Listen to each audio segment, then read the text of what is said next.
What are you saying, people? It's another episode of The Social Worker and the Mentor. What about you been, man? I'm absolutely fantastic. Yeah. Oh, that's good to hear, man. Yeah. Listen, no, do you know, sometimes people say, oh, how are you? But I'm fantastic today. Actually, I'm content. Yeah, look, life is good. Things are going good. I'm living, I'm breathing. Yeah. I'm elevating as always. And yeah, things are good. Can't complain. I'm glad you're doing well. Glad you're well. Guys, listen. Just thank you very much for the support. I know you've been liking and subscribing and you've been sharing. You know, you should see it all here, right in front of you on the page. We're on TikTok, we're on Instagram, we're on YouTube, we're on Twitter. Our website's coming soon. We're going to be on Apple very soon as well. So just like, subscribe, and share. That's it. Now, guys, this for me is one of the biggest episodes we're having. Yeah. Listen, this guy is so listen. I heard him laughing and giggling right here from my house. Right, you know when the child's excited. Yeah. He's just excited. He's doing cartwheels. He's doing somersaults. He's doing press ups. No, but this one. But I know why. Though I know why. This one, guys. These powerhouses here, listen, they're going to introduce themselves, but listen, now for me, because you know what I've been doing in the background, innit? Yeah. You know what I've been doing. So this to me is a very powerful episode. Yeah. But I want to get the guests to introduce themselves. I'm going to start with my man here. There you go. I'll have to hold back my excitement as well. Being in the future, guys. Nominated for the Media Award. So excuse me, I'm just as excited to be here. So, in case you don't know me, I'm John McAn. I'm the General Secretary of the Social Workers Union, the largest specialist union for social workers in the UK. I'm also an associate lecturer for the Open University. I do 1 day a week, so I teach on the social work programme. And I'm also proud, I'm still a registered social worker. So I still have my registration. Absolutely and fantastic. I've been a social worker now for probably over 22 years. And my specialism is in children and families and safeguarding. So there you go. Amazing. Now, come on, let's clap. Guys, you hear that, yeah? You know who this is, isn't it? Seasoned. 2 decades, you know? Yep. 2 decades. To my honourable lady on the left. Hi, Ruth. I'm Ruth Allen, Chief Executive of the British Association of Social Workers, and my day started well and it's getting a whole lot better. So this is such a good vibe in here. Honestly. Guys. So thank you so much for inviting. I just want to say, also a social worker, also still registered, and I worked since 1994. I think I'm the veteran in the room. Wow. And I worked mainly in mental health. Mental health was my main topic, my main area, and homelessness and that kind of area. But lots of different jobs before landing this one. Wow. Amazing. You see, people, listen, big CEO of BASW, big general of Social Workers Union. I'm telling you, these are big people here in this room. Rob, you know what? I used to drink my water, you know. This is big, you know. Honestly. So John Ruth, are you mad? So I just want to say, we first met you guys at one of the award shows. Yeah. And I just want to say, your energy and your aura was absolutely amazing. And I just want to say, like, on behalf of me and Nana, that what you're doing for social work, what you continue to do for social work is truly appreciated. And we're both honoured to be... Absolutely. We're honoured to have you here. And, you know, one thing about me as a practitioner, I like learning. You know, I want to learn, I want to be better. But I also want to ask questions and conversate. Yeah. So I'm looking forward to this today, And it's nice to be appreciated, because normally my inbox is like, what are you doing about this? I'm sure Ruth's the same, so I will take it on. I like appreciating. Very, very welcome. No, honestly. And honoured to be part of what you've created through this podcast and the way that you're spreading the word about social work and exploring things in fresh ways. Brilliant. No, thank you so much, John and Ruth. Honestly, like, I do appreciate this. I appreciate both of you coming on this episode. I think for me as a social worker, this episode is very, very important because it's good we created this platform. But particularly with what's going on with social workers and the working conditions and whether we should strike, I felt it was very much necessary to have this conversation. And I'm glad that we've got Ruth and John here, because it's more to kind of ask you both in terms of what your views are, because it's a very dire situation that social workers are in. I'm still working as a team manager in a London local authority. And I think I've tried, as Rob has seen, I've tried kind of campaigns with the government, petitions, because I really feel for social workers across the country that we're not being heard. We're very much unseen. I think we're the only profession actually who don't strike. Up until I think recently, where social workers are, but overall, there's still that gap. So in terms of your roles, I want to come to you, John, first. Your role, what's your kind of view? What is it that you're seeing with the social work profession? What's going on for us? Yeah, it's probably a good starting point. I think you're seeing a lot of unions striking, and I'm a great man for stats, so if you like stats. So there's 135 trade unions in the UK. That's a lot. Now, only a small amount actually strike. So what you see on the television and the media is a small handful of unions who have the right to strike. The majority of unions don't. So that's a good starting point to clarify that. And I think for me as well, it's quite interesting where, I suppose I've got my own view, but I need to reflect a member's view. And in social work, there's two views, isn't there? Do you strike or don't you strike? The view of someone who says don't you strike is about thinking about, well, what does that mean for the people you work with if you strike? Another view is that, well, if you do strike, you think about social work, the work's still waiting for you when you go back. So what you're achieving. So at the end of the day, that your caseload's still the same. The other view that you commonly hear is we do need to strike because we need to make that point. So that's the two differences, really. But I think it's a massive area of strike. I mean, I could clarify if you want a bit more about the legislation, because the other difficulty with strike is you're working to a very clear Conservative government legislation. So every union works to, I won't bore you with that, but it's an acronym called TULCRA, which is a Trade Union Act. So you have to be able to clearly demonstrate very clearly with your members that you have that mandate for strike. Right. That is very costly. So you have to ballot your members, you have to get over the threshold, you have to give so much notice, and that only lasts for 6 months, and then you have to do it all over again. So it's a very complex system. Adding to that, I'll go on and on with you. Bear with me, listeners. No, they need to hear it. They have to hear it. The other complexity is that, of course, that you have to be involved in collective bargaining in order to be able to strike. And a lot of members are not involved. A lot of unions are not involved in that. I won't be too critical of the big unions, but I mean, the big unions have the collective bargaining agreements mostly with local authorities and other big employers. Unions like ourselves, a smaller specialist union, I would say I would be fair that we're not really welcome around the table to discuss that, and that's a great frustration for me as a general secretary of a union. Why is that, though? Yeah, I was going to ask, what's the reason? I could spend all day doing that, and I'd maybe need the legal team in the room as well. But I guess what I would say is that I think it's because and I'm not speaking for the bigger unions, but one argument they would present is that the big unions have already got a good system to represent social workers, and if it starts getting diluted, then that base goes. My view is that a specialist union is the best union to speak for social work, and we should be around the table. So next time anybody who's a member thinking, well, why are you not involved in the strike, John? Maybe go back to the organisation and say, why have you excluded SWU from being involved in that strike? Right. Because to be honest with you, John, there's lots of social workers who are not part of SWU. They're part of BASW, but they're not part of SWU. So they feel that they're protected, but actually they're not registered. So many of them were like, no, I'm part of a union. I said, who's your union? Yeah. BASW. We said, BASW is the British Social. I'm a member of BASW and a member of SWU, but SWU is your union. Yeah. So how comes they don't know? Yeah, well, you know what? That's the other big, and we'll come to sort of Ruth in a minute. I don't want to just hog this discussion, but there's over, I think it's 110,000 social workers in the United Kingdom, or around about that figure. Now, it always surprises me that under 40% of that figure belongs to a union or a professional association. What's happened to the rest of them? Why are you not leaving university and thinking, well, actually, I'm going to join BASW. It's my professional association. Yeah. Teachers do it, nurses do it, other professions do it. Why don't you join a union? And going back to the strike aspect, is that by joining SWU, you're still protected. If anything goes wrong in the workplace, or if anything goes wrong with your terms and conditions, you're still protected as a member. That's right. So don't get caught up in this whole narrative. But anybody out there who's listening to this thinking, well, actually, it's a lot of money to join BASW and SWU, I'd be saying, well, if you don't join, then think of the consequences. That's right. You've got a duty, and don't come to me and say, well, John, what's SWU doing about this? What's BASW doing about this? Come and join us. And help us shape that landscape. Absolutely, that's what we need. Absolutely. I want to bring a Ruth now. Yeah. Because Ruth, you said that your experience is mental health. Mm-hmm.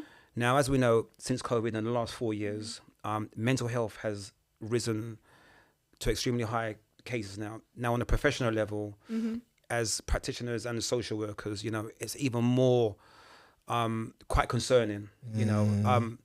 From my point of view, and I'm actually going to do it from my teaching point of view now, because there's a lot for me to ask you guys from education, teaching, unison, and social work. So with social workers, and there's a high load of social workers in many local authorities that are resigning, they're walking away from the industry, or mental health, or sickness. What are the unions taking into consideration? And, with the high cases of maybe 40 cases per social worker, because for me, that's an extremely high caseload. And for me, we take pride as practitioners, and especially social workers, in providing the expertise and the high quality of work for each case. But you can't do that with 40 cases. It's actually not sustainable or impossible to a certain degree. So what's your thoughts on that? And no, thanks. So I think it's not a new problem. Let's face it. In social work, this is a long-standing problem, because we haven't had models of providing social work or funding for enough staff for a very long time. But it has got really acute, and of course, COVID, all the stresses of COVID, and then post-COVID, absolutely. So John and I, with colleagues academic colleagues, we've been researching and working on a whole number of campaigns relating to working conditions, as you know, for many years, and certainly we're knowing that at the moment it's kind of feels like at a real crunch point. So really, really important that people have protection through being together with other social workers. And being together with other social workers, for me, is being part of BASW, which isn't a union, but is your professional association that provides you with, so much. If you're a member, if you use it, it provides you with so much, and that includes the well-being support you need, alongside that solidarity of being with other social workers, being able to work on some of our campaigns. Our 80-20 campaign, which is having a good impact, which is about how you flip the 80% in front of the computer and 20% of the time to do social work, and you flip it the other way around. Yes. So that kind of, and it's important that we're making those good practice messages are part of good working conditions, and that means also it's part of having a job to do that you can feel good about, and that protects you as well. It's part of your own well-being as a social worker to be doing good work and to have enough resources to do it. And then working really closely with Social Workers Union, our partner trade union, you get that whole wraparound support. And I really hope that that social workers who aren't working with us, aren't part of BASW and SWU, will think about, I can't do without that wraparound support. Yeah. Because you get both, and it's focused on social work. We know that other unions do great work in all sorts of ways. We've all been part of unions. I've been a member of different trade unions at different parts of my life forever. Really important. Yeah. But this is about supporting social workers. That's right. And you get, with the BASW SWU joint membership, you get protection at an individual level. You also get your profession protected and developed as well. Yeah. Do you feel there's a slight, because I think from the outside, it seems there's maybe a miscommunication, or look, we know social media can be a very powerful juggernaut. Social media can be the yin and the yang, negative and positive, and it has a way of making things look a certain way. I was telling John earlier, I remember driving to one of my cases on the day that the teachers had their strike in Hyde Park. Oh my gosh, it was overwhelming. And what I meant, it was, strength is power. Numbers. I thought, wow. Yeah. I thought, wow. They all rallied. Wow. And when I saw that, I saw togetherness, fight, wanting change. We want the best for these children in the UK, but we're also parents, we're individuals, we've got to pay our bills. We've got families, working conditions. That's right. And I thought, wow. Seriously, I was a little bit emotional, because when you see something like that, it's like, wow.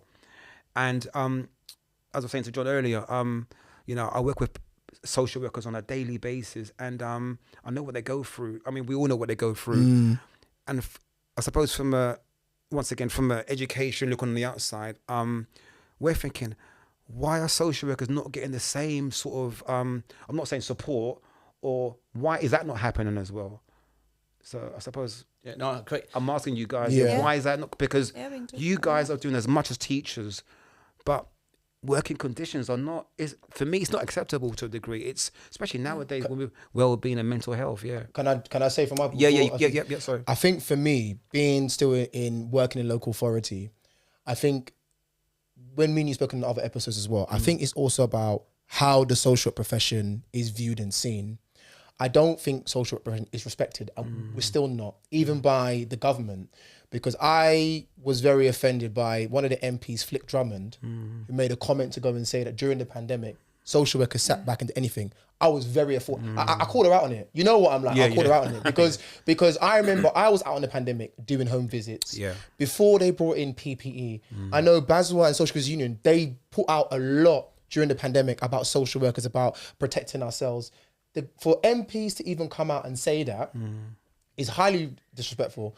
And I think that's probably the reason why, you know, we're not getting heard. And as you said earlier, Ruth and John are doing as much as they can for, you know, from both their positions, from their end, whether social workers see that. Probably social workers don't see that because, as John said, they're emailing saying, well, what are you guys doing? Well, actually, they're doing a lot to support social workers, but our own government don't respect us. And I think this is where the sticking point is. I don't think we have a foothold, even in terms of dialogue. I mean, I've been doing a lot of work with John and Ruth for months now. People don't know that. I've been doing a lot of campaigning, and I've seen the emails and letters that John and Ruth have written to the government. 5, 6, 7 emails, letters. They're not responding. So how are they going to take the working conditions of social workers seriously? Yeah, I mean, John and I, we do an awful lot of work actually liaising with all the governments in the UK as well. Got to bear in mind that we relate to all of the nations of the UK, and it's a very different experience trying to talk with the government in Wales. Mark Drakeford, who used to edit the British Journal of Social Work, and has a long relationship with social work. And you know the policies that they're pursuing there, it's very different having dialogue there than it is, you know, having dialogue with the Westminster government. So it's different in each of the nations. And of course, poor old Northern Ireland hasn't even got a functioning executive at the moment, so which is a whole problem in itself. But so the core issue, I think, well, there are many core issues. In fact, there isn't one core issue. Actually, I'm going to rephrase that completely. There isn't one core issue. That's part of the problem. Certainly, social workers in statutory services in England, mainly employed by local authorities, they're all. It's a very fragmented way of being employed. The big unions who do work on strike action, John, I'm going to leave you to explain this a bit more. But they relate to each local authority. Right. So if you're in the NHS, I used to work for the NHS. You got a ballot and it's for like everybody in the NHS. Right. Okay. Yeah. BMA, who does the negotiations. Does this negotiations for doctors. They cover all the places where doctors are mainly employed. So there's a lot of fragmentation.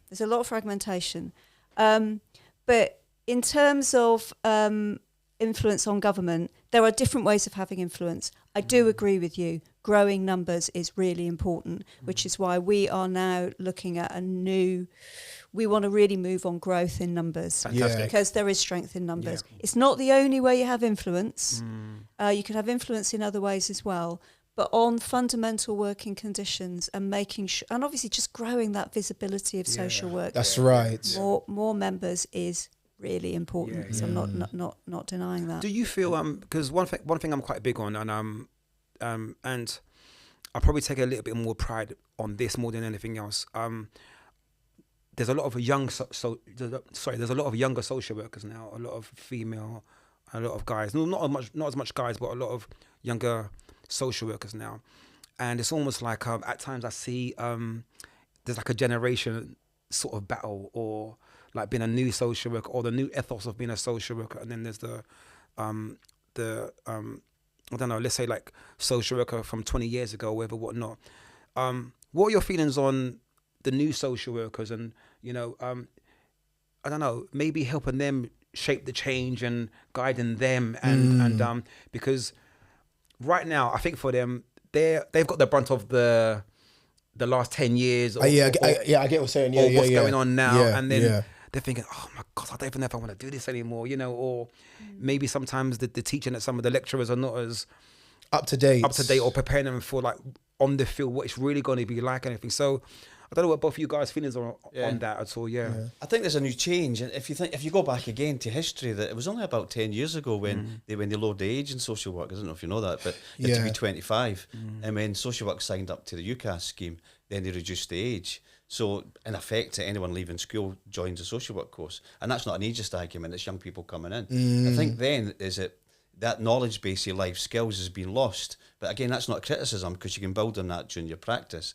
But some social work courses, I think, have been caught up in the funding issues or not having the right amount of staff or the social work placements to enable that knowledge base to continue. That's right. And that's the weakness for me, is that there's some universities doing great work, but there's other universities who are finding it so hard to get placements. Remember, that's your knowledge base, that's where you learn, isn't it? And if you've not got the right placements, then it's not going to equip you for when you come out in the practice. That's right. Some students are coming out with no statutory experience. Yep. Or they're working in real voluntary sector. And again, I'm not sort of diminishing, but there might not be any social workers in the team to learn off it. He's right. And so at the end of the day, that I think we need to look at that model. There's also some learning schemes that are not part of the university structure. And again, I'm not being critical, but there's a lot of government funded, big sort of training schemes. So there's a lot of difference going on. So my view would be that there's still more work to be done with the universities, but there's some good work is happening. So change is about. Yeah. But they're already talking about, surprisingly, in academia, reducing practice days. Now, to me, that's the bread and butter of your learning. And do you know what? And do you know, I want to ask you guys that. Maybe Ruth, you can answer this. I want to ask you that because I say this to Nana all the time, right? Yeah. Sorry. I feel sometimes recently, and maybe it's just in the local authority that I actually work for, and I know every because it's true because every local authority is different, right? Yeah. But just say it, man. Just say it. He feels that. I'll say it. He feels that social work is very stale at the moment. Very that is stale. So stale. No, not even that. No, but you say that a lot of the time, man. It's become very office based. Yeah. It's like because for me the real work is working with the vulnerable young people and families. But if you but that's what I was saying to you before, that the issue is that it is to do with your caseload. Everybody knows good social workers, you have a lower caseload, you have more time to work with your children, young people, and families. If you've got 40 children, more times you're writing your visits, your assessments. Yeah. If you are going to go and do a home visit, most of the time you might be there, John and Ruth, some social workers aren't there for maybe 10, 20 minutes. They're not able to do what they need to do because they've got to rush to go and do another visit. You have to be able to reduce the caseloads for social workers to do a lot of good direct work because many of them are not able to. Yeah. So that's what I'm saying. So I know it's very office-based because you say that it's office-based, but at the end of the day, fam, if your caseload is high, you can't do the work you need to do. Yeah. But then doesn't that come back to working conditions? Because it does. For me, as I said before, I work with some fantastic social workers, but it's I'm finding it hard to manage, or I need to see Timmy today, and I think Timmy needs to see me more than once a week, but I don't have the capacity because I'm focusing on my reports or. Yeah. Do you understand? Yeah. I mean, that is what I was mentioning earlier around the 80-20 campaign. How do you flip it so that you're not spending 80% of your time behind a desk and a computer, and you've actually got the time so organisations make it possible for social workers to do that relationship-based work, to be with people for whatever the amount of time is that makes sense. It's absolutely right. I think, current government knows that this is a big problem. But we know that there are the systemic problems, like the fact that local authorities have got generally massively underfunded compared to a decade ago. So they can't do the preventive work. So you get into that cycle. The whole system is in a cycle of crisis where people have got more problems have escalated, whether it's in children's or adults or whatever. Yeah. And so then everybody's running at this bit, I'm going to do it using my hands here. Yes, that's right. Yeah, no. This bit of the system is running really hot. So lots of urgent stuff is coming in, lots of pressurised stuff is coming in. And there are fewer places to direct people to because a lot, voluntary organisations and other services, more at the preventive and community end, there's fewer of those around. There's always exceptions. And it's always interesting to look at the local authorities that manage to kind of shift it back and get that preventive stuff in. That's so there's a right. bit more time. Yeah. So what's going, as a professional organisation, yes, it's about resources because of austerity, because it's been going on such a long time, definitely. It's also about understanding what some local authorities and some organisations are doing to kind of get in there early and provide the support. That's right. And fund social work properly and really make sure that, because social workers get caught up in a culture as well, I think. It's interesting your views on that. So they get caught up in the must work harder, must work longer. Yeah. So above and beyond. So it's a mixture of how it becomes a whole system. It's an institutional issue, I think. Yeah. Yeah. I mean, the other part as well that, and Ruth was just highlighting that, is if you don't deal with the less high level cases, I mean, they're going to come high level. I mean, they end up going to be these crisis cases. Yeah. So if the money's not in that lower level, but interestingly, and I've spent a lot of time in working in rural environments, so not in big cities, but rural. Yeah. And quite often we would have folk coming from the city, and they're looking to refer to say, well, who's doing your family work or who's doing your parenting work? And it's like, no, you've got to do it because you're skilled in that. Yeah. The social workers are learning all these skills and they're going into the office space, but they're not using these skills because they're firefighting. Yes. They've got skills to work with adults, children, the whole lot, and do all that work. And it's the kind of work that you can promote change. The kind of work we enjoy, the face-to-face work, the preventative work. Yeah. But if you've not got an opportunity to do that, you're just going to be burnt out because you're firefighting. And I never worked in children and families, right? Always worked in adults, mental health, etc. Chose it because I thought it would be more relationship based. Isn't that weird to think? Exactly. It's true. Why wouldn't working with children and families be really related? I thought it. So, and then I did some statutory work, but a bit unusual, a little bit of sort of like interesting roles. Yeah. Went to work in the NHS partly because I thought I might get to do, in some ways, I'd get to do more direct work. Weird, right? Yeah. So, I was thinking that, Ruth, like, but I get what you're saying. But actually, so my own personal experience was like that. So creating roles where I was able to do more direct work and develop my skills and develop my career. I would absolutely encourage all. I don't want social workers to vote with their feet, but we do encourage every single social worker to think about what's going to work for you. Yes. What work do you want to do? Yes. Where do you take your skills and your energy? You need to think. Ruth, everybody needs to think about that. I need to give you a second for that. Cool. Everything you just said, everything Ruth just said, guys, spot on. You need to make it work for you. Yep. And Ruth's absolutely right. The culture in local authority, Ruth is right. We're very institutionalized. Yeah. We have to work harder. Because, let me land, because we think working harder deals with it. John said it.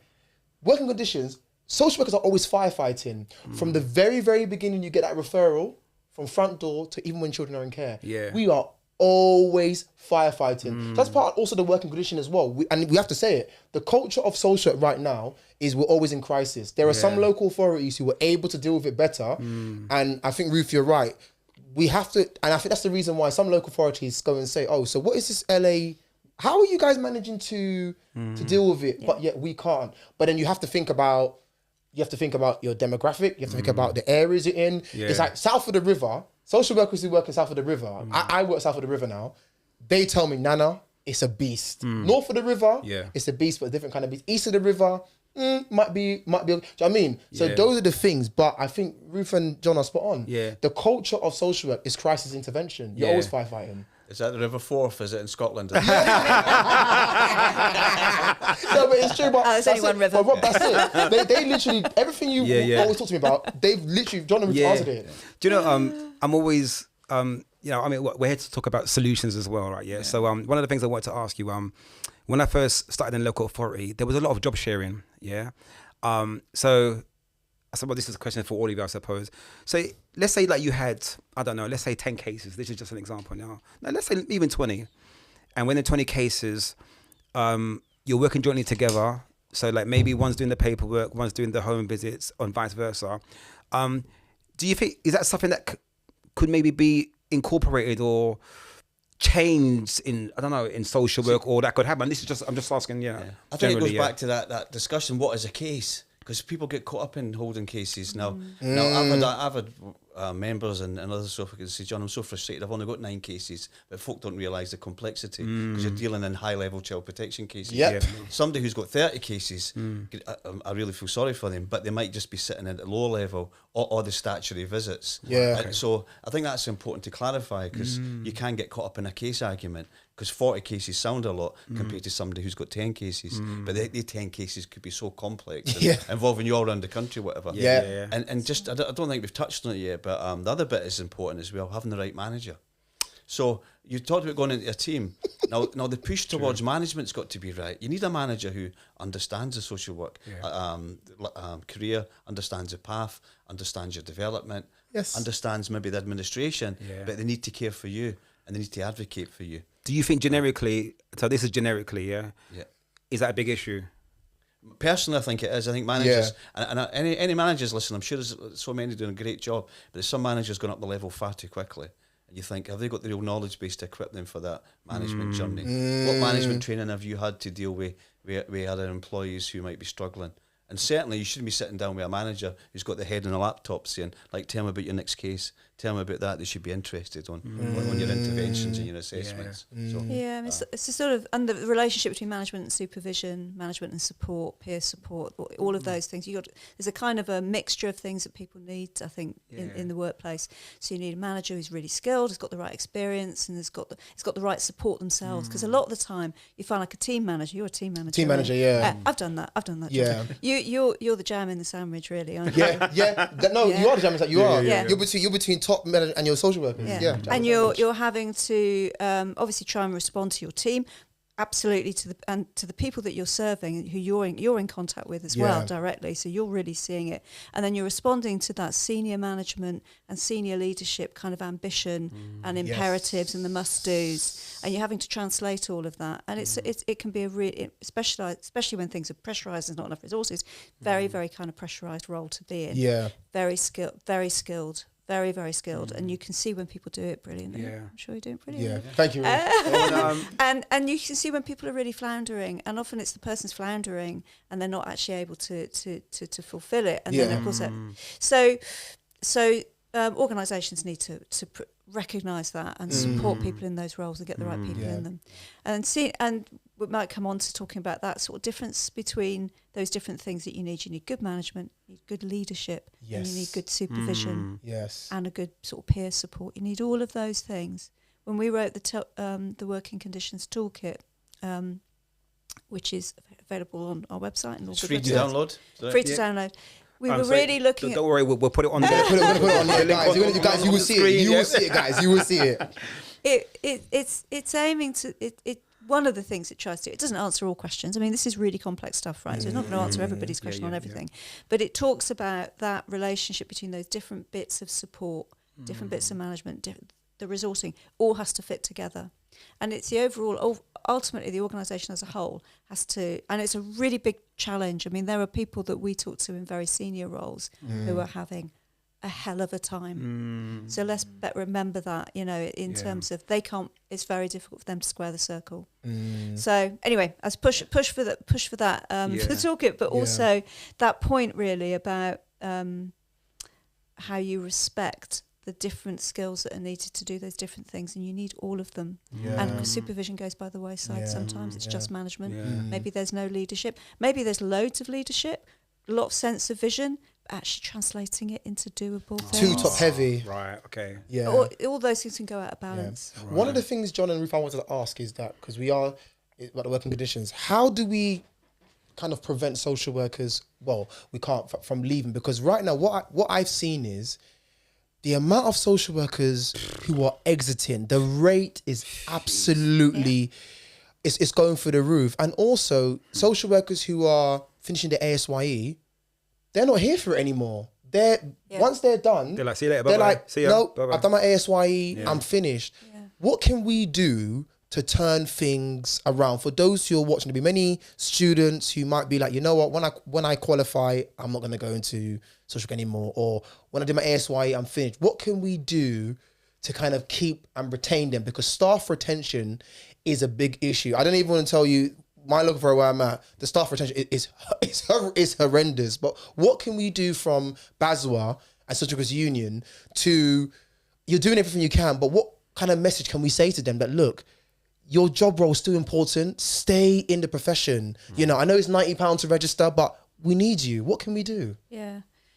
It is a huge concern, and we hear a lot about. I'm sure you're seeing, teams where like everybody in the team's NQSW. Yes, love all our new social workers, but you need a mix of experience in a balanced team. So, and as you say, people leaving shortly after SYE, absolutely a problem. I mean, one of the things that I'm going to go back to the point I was making, that it is important people make choices in their career, and that they voice what it would be for them to be able to stay. And I think organisations need to be having early conversation. They should assume, or employers should be assuming that people might be thinking they're going to leave. That's right. It's true. That's and right. they should be having conversations with their staff about what can we do to make things better? How can we work together? Yep. Yeah, it's true. So, I mean, how can we work together to make this better and help you stay? What would it take for you to stay? And pay is an issue. I was going to come on to that, Pay has become much more of an issue in social work in a way than it was previously because of cost of living. Yeah. It's a huge I don't think Ruth pays well, you know. But that's why a lot of social go John. They go locum, because I think the permanent salary. Do you really see? Because I know you've been open. Yeah. But do you really see the money that you're getting? If you're permanent, social workers they if I'm honest with you, they don't see the salary. Remember, it comes down to stability. Yeah, right. What is the more stable route for me and my family, or me as an individual? So, as you know, you've got permanent or you've got agency. You know, so. But and the model slides as well. With the, you're talking about this pay, and that you have your recognised pay within certain local authorities, but there's certain other sectors. Perhaps it's health or for the third sector and different country pay scales. So there's not a universal pay scale, unfortunately, and I think we get led into that when we leave. But I think generally you're right. I think for the work we do and the training that we put in, that the reward is not there. We've seen other professions grow in stature and pay awards, and I think there's still a lot of work to be done. It's not to say that we're not taking the foot off the pedal, but I think it goes back to having the profession together and being stronger and to advocate that the need for that. It's not going to happen overnight. Yeah. But, I think we're all saying that day in and day out. And just your other point about the burnout, I think social workers need to be, and again, it's a difficult one because sometimes they go into a culture of teams where already there's an essence of hard work and you work that extra 20% of your day. And you take that culture on. It's having the confidence in the team to say, well, actually, I'm going to speak to my union about this. I shouldn't be doing this free overtime. I shouldn't be doing these extra hours. I shouldn't be doing that. And you have the confidence to do that, and a manager that supports you. You come back to us, and we will deal with that on an individual level. It's your contract. Yeah. But you need the confidence to enable you, to do that. So that'd be one thing that I would be really keen on. But what I see from the outside is maybe. So, example, we were talking off air earlier. There's actually a lot of social workers, they're not even joined to a union. There's a lot of social workers, they're not even actually aware. I don't know whether... But Rob, you're right though. You said it. We had a discussion as well, mums, and a lot of social workers, they're not part of BASW. They're not, They're not part of their own social work body, and they're not part of the social workers union. So what Jen and Ruth are saying is right. If you're working overtime, I've done it, we've all worked overtime, but actually... No, I shouldn't actually be doing it. But actually, why am I not getting paid for it? Or why am I not getting my toil? They haven't got the professional autonomy and confidence to raise it. So if they had their union rep, they could say, look, I'm working all these hours. My managers, I've had social workers who work on the weekends. Yeah. I've had senior management tell me, no, they need to go on the weekend. And I say, no, it's not in their contract. But they may not have the confidence to tell the manager, sorry, or be like, well, who's behind me? Because they think, well... It is what it is. As Ruth said earlier, it's the culture. So if it's the culture, I'll work on the weekends. That's what's expected of me. I'm going to work on... They don't have that knowledge or professional confidence to actually say, no, my contract is 9 to 5. If I'm going to go and do visit, I'm doing it because I need to, or there might be additional safeguarding concern. But then that goes back to them being individually unaware or not being informed. Yeah. So I suppose what I'm saying is, because I would like to see BASW on social media a bit more. They are. They are. Yeah, And social workers union, much more. I would like to see more conferences. I would like to see more debates. I want things to be switched up. Like, let's get a bit more active, you know. Have a look at our events website. Okay, I'm on it. I'm on the case. I'm on the case. Seriously, sometimes I'm thinking we're doing too much. There's loads. There's loads. Yeah, there's loads. Because like I was saying to John and Nana earlier, you know, this last year in particular, the amount of social workers I've had in my car, like we've gone to joint cases and they broke down crying, and I'm like, oh, don't cry, like you're gonna make me cry. You're like, you know, and I feel for them and I feel their pain, and because are you joined to the union? And a lot of them tell me, oh, what's that? But I'm thinking, you don't know about your union. But John and Ruth, I don't understand the reason why that is. I've been part of a union in BASW since I qualified 10 years ago. I think for some of the younger generation, that word union is caught up in a time frame that they don't really understand. Right, yeah. So that's why, I mean, you know, BASW and SWU, we're really trying to integrate our knowledge into the universities to get that, almost plant the seed. Yes. You see, when you leave your work, you should be thinking about, and again, I'm biased, and again, I'll promote this, but you've got 2 for 1. You know, when you leave work, you can join a professional association and a trade union together. And you should be doing that. You should be doing that when you're at university. And you should be following that through. Don't just think about that. So that knowledge is really got to be in there. The second bit I think that we don't really do well is that we don't really speak about all the great work that we do once you qualify. Yeah, we don't. And again, just going back to your car discussions that, and again, I'm not going to blow the trumpet at a number of local authorities, but there's a number doing terrific work. Retention is superb. The working rates, you know, there's that's true. Social work teams that are giving each other a high five. They're even stopping for lunch, and they've got a good culture, and that's happening all over the country. I would like to see a celebration of some of that work to say, well, that's a model that we should be speaking about. No, you go. No, do you know you're I told you it's a good episode, isn't it? I told you it. No, do you know that is absolutely a fantastic, valid point you said, because the word culture, as you both said, right? Yeah, I think what tends to happen is very easy for us or the world or the industry to talk quite negative, and then we have this aura. Oh gosh, another case today. You know. But as you said, if you're creating a culture and celebrate, and you're celebrating, and we celebrate the small victories, like oh, Timmy went to school today. What? He went to school today? You're joking. And we celebrate the wins. So you're so right. I think we both of us believe that's part of our role as well, to celebrate the best in social work. We're involved with social work awards across the UK. We've of course got our journalism awards, which we ran for the first time last time, which really good. Where you were shortlisted, and it was brilliant. And, shortlisted, were they? And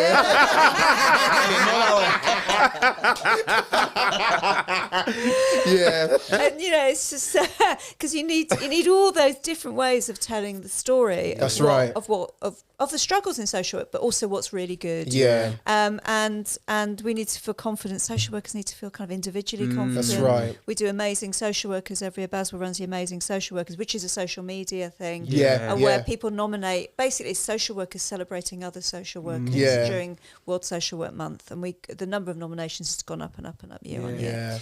That sort of celebration is really important for confidence and a sense of hope, even when things can be really difficult on a particular day. You've got all of that's vital. And if anybody's watching and they've got a good tale to tell and they want to obviously anonymise it, put our email up, you know, and let us know, and I'll publish it in the newsletter.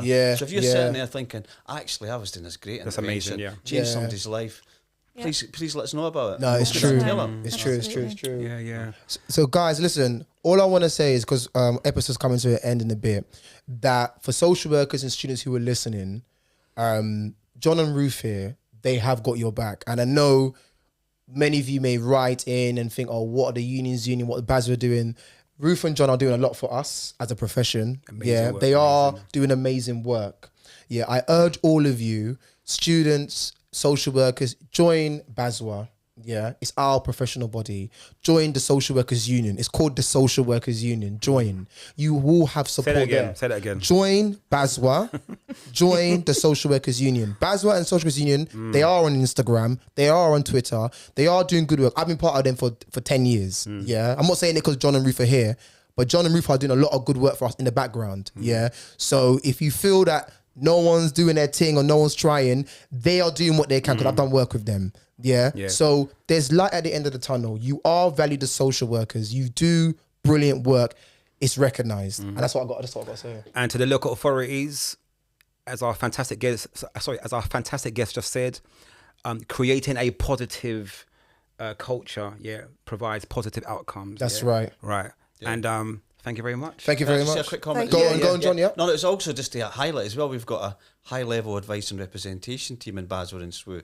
And again, I think it was over 3,000 referrals last year. So somebody's got your back when things go wrong. That's right. Don't forget that. That's really important. That, someone's there for you when you need it. Protecting you as an individual and protecting and developing the profession. Absolutely. John and Ruth, where can students and social workers find you? Where can they find you? What are your platforms?